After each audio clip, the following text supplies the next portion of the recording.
Social science matters because climate change is fundamentally a human-caused problem, and it is a problem that is going to affect everybody in a myriad of ways. My name's Lorraine Whitmarsh. I'm a Professor of Environmental Psychology at the University of Bath and Director of CAST, which is the Centre for Climate Change and Social Transformations. So we're looking at the people bit of how to tackle climate change. How can we change behaviour, change organisations and society to reduce the risks and adapt to a changing climate? So a lot of our evidence has centred around what people think and feel about climate change and what they think about climate policies to tackle the issue. We know that, for example, people are more supportive of measures that would help them to reduce car use, to change their diets, to help them to save energy, but they want the government to help them to do that.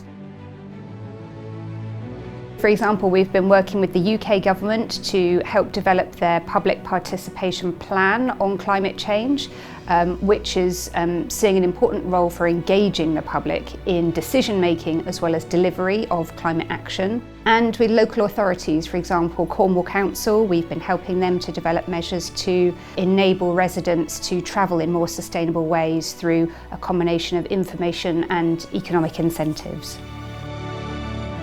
So social science plays a fundamental role in understanding the impact of climate change, especially when it comes to adaptation and resource management. Hi, I'm Jadu Dash, Professor in Remote Sensing at the University of Southampton.